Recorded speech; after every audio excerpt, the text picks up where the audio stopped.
This time, we will be focusing on a group of religious zealots who have established a galaxy-spanning empire. This is an intriguing SCP case that merits examination, an in-depth analysis of the group's ideology, structure, and abilities. We will also be examining the potential threat they pose to humanity, and the steps that need to be taken to contain or neutralize this threat, even though we currently do not have any established measures to do so. So, without further ado, let us proceed with the examination. Item number 7503. Containment Class, Keter. Secondary Class, Uncontained. Special Containment Procedures. There is currently no known way of containing SCP-7503. The Foundation, the Horizon Initiative, and the GOC have accorded to maintain a global monitoring operation to detect SCP-7503 related activity and counteract it immediately by any means necessary. Description: SCP-7503 is a spacefaring theocratic political entity from the alternate timeline designated as Alpha-3. Not only does SCP-7503 exert total dominance over its version of the planet Earth, but it has colonized an estimated 54% of the Milky Way.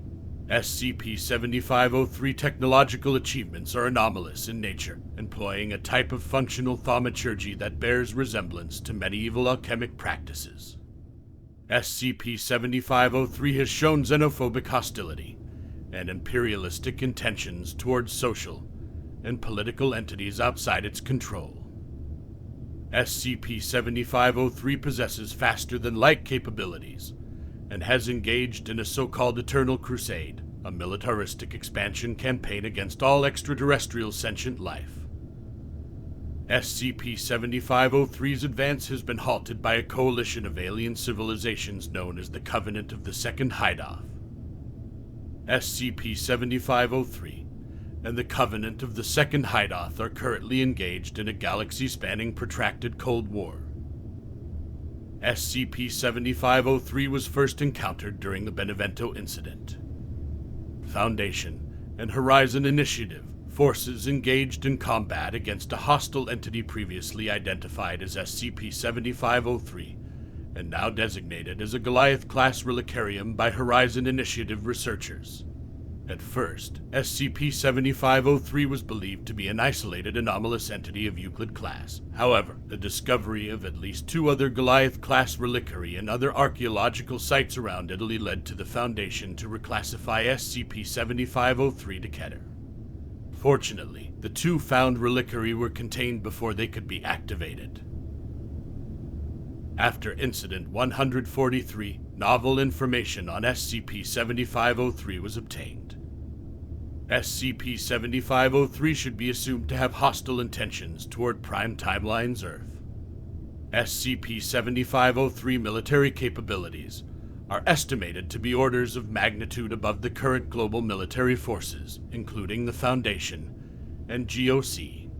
There is practically no possibility of mounting a successful military resistance against SCP-7503. Incident 143. On June 18th, an unknown spacecraft was suddenly detected entering Earth's orbit by Foundation radars. The spacecraft crashed 16 kilometers south of Esmirna, Turkey. Foundation personnel were rapidly mobilized to secure the impact zone, and a cover story involving an asteroid crash was divulged. The crashed spacecraft, which was assigned the codename ARC-12 by High, bore no resemblance to any known spaceship design, instead being described as a golden Gothic cathedral in the form of a warship by a witness.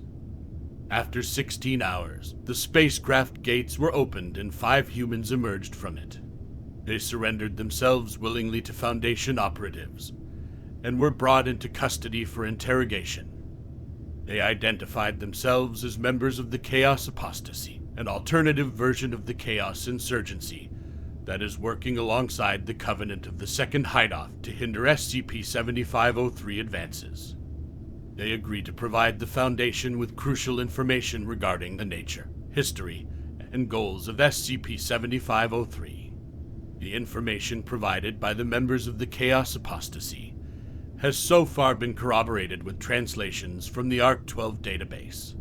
Note: the SCP-7503's language appears to be a variation of Ecclesiastical Latin. A brief history of SCP-7503. The point of divergence between Prime and Alpha-3 seems to be around the 12th century, when Alpha-3's version of the Catholic Church took a different approach toward anomalies than in the Prime timeline. Instead of condemning the anomalous as heretical, the Church incorporated it into its belief system and encouraged research into it.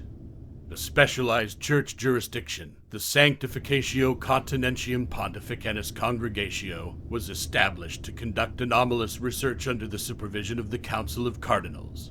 Note: for the sake of simplicity, we will now refer to Sanctificatio Continentium Pontificalis Congregatio as SCPC.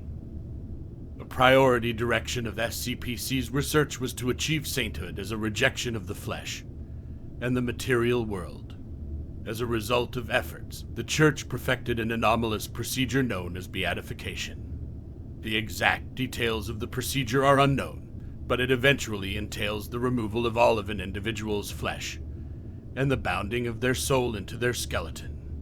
Beatified individuals lose the capacity to move on their own, but gain telepathic abilities, including the power to mentally influence and mind control any Catholic individual within a certain radius, and operate anomalous mechanical constructs known as reliquary, which are used as a means of transportation and war machines.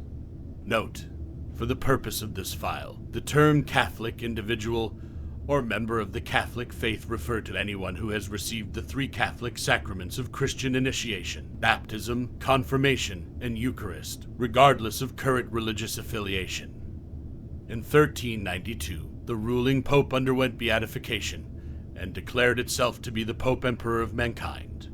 The papal states were refashioned into the Sacrum Humanum Imperium, also known as the SCP-7503.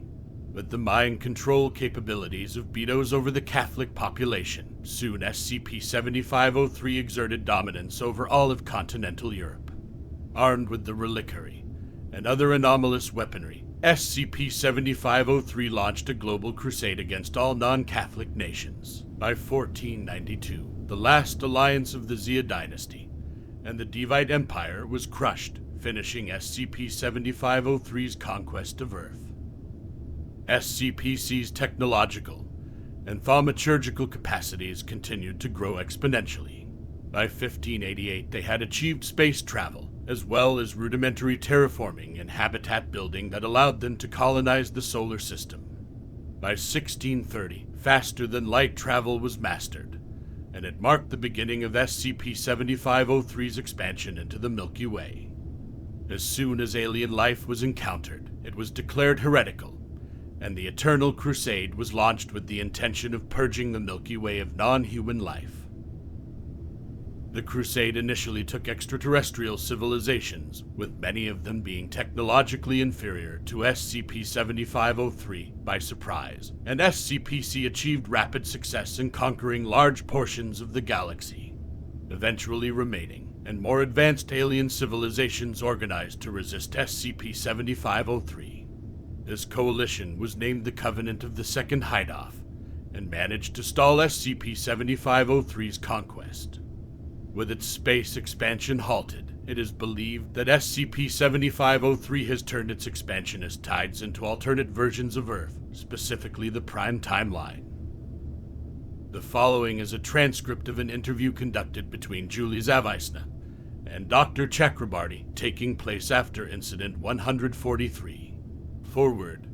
Chaos Apostasy Operative Julie Zavisna agreed to offer all possible information on SCP-7503. The following log is part of a continuous interview process. Begin log. Dr. Chakrabarty greeted Julius Zavisna and asked about his well-being. He inquired if there was anything he could do to make Julius and his companions more comfortable. Julius responded by thanking Dr. Chakrabarty and stating that they were all right. He jokingly mentioned that he could abuse Dr. Chakrabarty's generosity by asking for more chocolate bars, as they were considered luxurious desserts in the Empire. Julius went on to explain that these were a pleasure reserved for high church officials who were ambitious enough to climb the ladder, but not fanatic enough to want to be beatified. Julius also mentioned that he was enjoying being able to finally relax and not worrying about warding off indoctrination every moment of his life. Dr. Chakrabarty expressed his relief that Julius was finding rest in their facility and asked about his method for breaking the indoctrination. Julius began by explaining that indoctrination was both a simple and difficult concept. He mentioned that he had been reading the documentation provided by Dr. Chakrabarty on the topic of memetics and saw similarities with the Sacrum Humanum Imperium indoctrination. However, Julius stated that he was not an expert and was not sure if he would call it a memetic effect, as it appeared to be working in a different channel. Dr. Chakrabarty acknowledged that there were many things that were not yet understood about memetics, and agreed with Julius's assessment that the indoctrination may not be memetic in nature. He pointed out that the telepathic abilities of the Umpos likely played a role in the indoctrination process. He then asked Julius if he had discovered any other information about the indoctrination. Julius Avisna mentioned that after reading the documents provided by Dr. Chakrabarty on the Relici, he saw that the doctor was already aware of the requisites for susceptibility to the indoctrination. He explained that in order to be susceptible, one needs to have received the 3 sacraments of baptism, confirmation, and Eucharist. However, Julius stated that this is not enough to maintain total control. A certain degree of true faith is also needed. He said that people have to actually believe that those sacraments mean something, and that the Church has the truth in order to fall for the indoctrination. Julius added that if that faith is somehow shaken, then the indoctrination can be broken. He noted that it is not common, but some people will just spontaneously have a crisis of faith and break free. Dr. Chakrabarty asked Julius if he was one of the people who broke free from the indoctrination through a crisis of faith. Julius Avisna stated that he was not one of the people who broke free from the indoctrination through a crisis of faith. He explained that others, like himself, may need a little help. He mentioned that when the apostasy identified him as a possible recruit, they approached him with an offer. Julius also revealed that certain high-concentration amnestic drugs can help to break long-term indoctrination. However, he emphasized that the choice to take the pill or not ultimately lies with the individual. He acknowledged that it can be harder to live without faith, and that the apostasy is always on the lookout for individuals who may need their help. He explained that not only do they need more recruits, but joining the apostasy is the only way for these individuals to survive, as they would otherwise be easy prey for the Horizon Inquisition. Julius also mentioned that the indoctrination can come back again if the faith is somehow restored, so they always had to keep an eye out for each other and themselves. He expressed his hope that this revelation would not shatter the little trust that Dr. Chakrabarty had put in them. Dr. Chakrabarty responded by saying that truth be told, they never really trusted anyone and that it was nothing personal. He acknowledged that Julius would agree that it is the best policy in the long run. Dr. Chakrabarty then asked Julius what he could tell him about the Inquisition. Julius Avisna explained that the Inquisition is the secret police of the Empire, purging every sign of heresy wherever they find it, and whatever they decide it will be this time. He also mentioned that they are the reason the apostasy works mostly as independent cells, stating that it is better this way to maintain the charade that they are still loyal subjects of the Empire. Julius emphasized that even though the apostasy is their principal target, no one is safe. He said that everyone who shows even the slightest sign of breaking the indoctrination will become prey for them. Dr. Chakrabarty mentioned that one of Julius's companions had mentioned something interesting about the indoctrination. He said that if he understood correctly, the physical proximity to a Beto should also factor into it. Julius Avisna confirmed that proximity to a Beto does play a role in the indoctrination. He explained that it is easier to break away when they are not around, and fortunately, they can't be everywhere. He mentioned that only 15% of the population has been beatified, mostly government and church officials, but also the reliquary army. He added that since they are functionally immortal and can occupy their post indefinitely, they don't let anyone new in unless strictly necessary. Julius mentioned that at some point, the apostasy feared that the Umpos wanted to turn all humankind into them, but they seem eager to maintain the hierarchy. He said that as far as they know, Umpos can't indoctrinate each other, but among them, there is a strict hierarchy, and they keep the details of the procedure well guarded. He also mentioned that there seem to be different levels of it, corresponding to different psychic prowess. Not all saints are created equal. Dr. Chakrabarty acknowledged that the collective power of the Umpos is terrifying. He understood that the apostasy would not be able to conduct their operation without the help of the Covenant of the Second Hideoff. Julius Avisna acknowledged that the Covenant of the Second Hideoff has provided the apostasy with tons of resources, including many that Dr. Chakrabarty would consider anomalous. He said that without their help, the apostasy would have fallen a long time ago. In exchange for their help, the apostasy serves as intel and helps to sabotage Sacrum Humanum Imperium military campaigns against the Covenant. He also explained that this is partially the reason they ended up in Dr. Chakrabarty's facility, as they were investigating a massive military mobilization they suspected was another crusade against the Covenant. Julius mentioned that something was off, as for an interstellar military campaign of that magnitude, they should have been preparing a massive armada. But there was no armada this time. Instead, just smaller ships more suited for interplanetary travel. That was how they realized they were not getting ready for space travel. Dr. Chakrabarty asked Julius to continue with his explanation. Julius Avisna continued by explaining that they were already aware of parallel timelines because of Covenant intel. He also mentioned that they had gathered some information suggesting that the SCP Foundation was looking into time-related anomalies. This made them suspicious, so they managed to steal one of the Sacrum Humanum Imperium ships and confirm that it had been modified for trans-timeline travel. This explained the lack of an interstellar armada, as they didn't need one if their plan was to invade Earth, another Earth. Dr. Chakrabarty acknowledged Julius's decision to leave everything behind to warn them as a very brave and risky move. He acknowledged that some may doubt that Julius did it for Christian charity, as he had said in his earlier statement. Julius Avisna acknowledged that Dr. Chakrabarty had many reasons to be distrustful of them.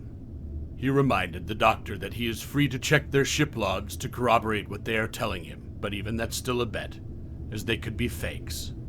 Julius pointed out that even men of science like Dr. Chakrabarty have to sometimes take a leap of faith.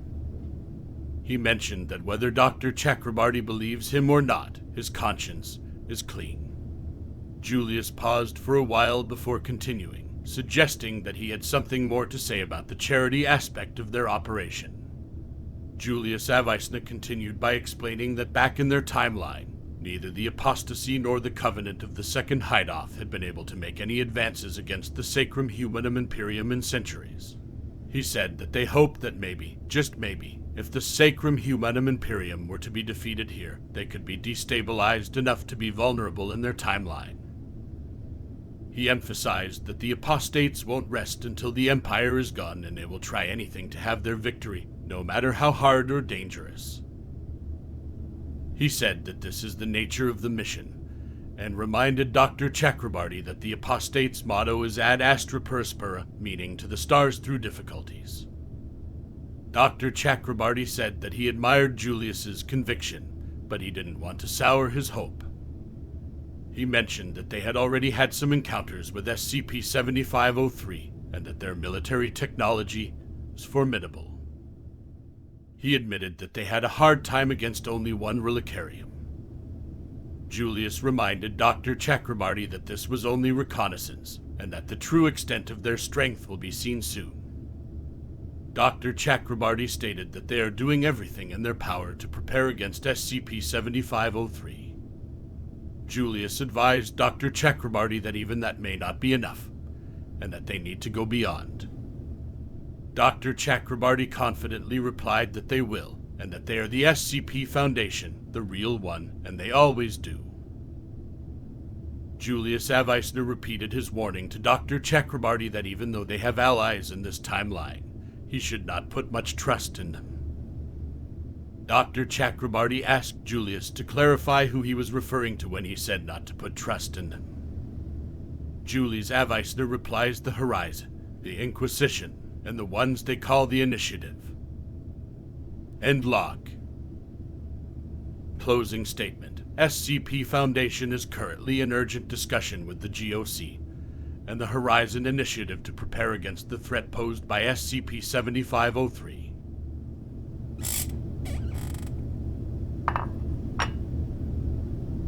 And this concludes our discussion on the religious zealots who have established a galaxy-spanning empire. I hope this information has been helpful and thought-provoking. As a complex and ongoing situation, it will require continued monitoring and research.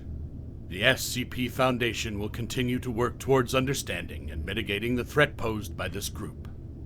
We encourage anyone with relevant information to report it to the SCP Foundation. I hope you have enjoyed this examination, and I appreciate your attention. However, we kindly request that you do not subscribe to this channel, as we strive to maintain a low profile in order to effectively carry out our mission. Thank you.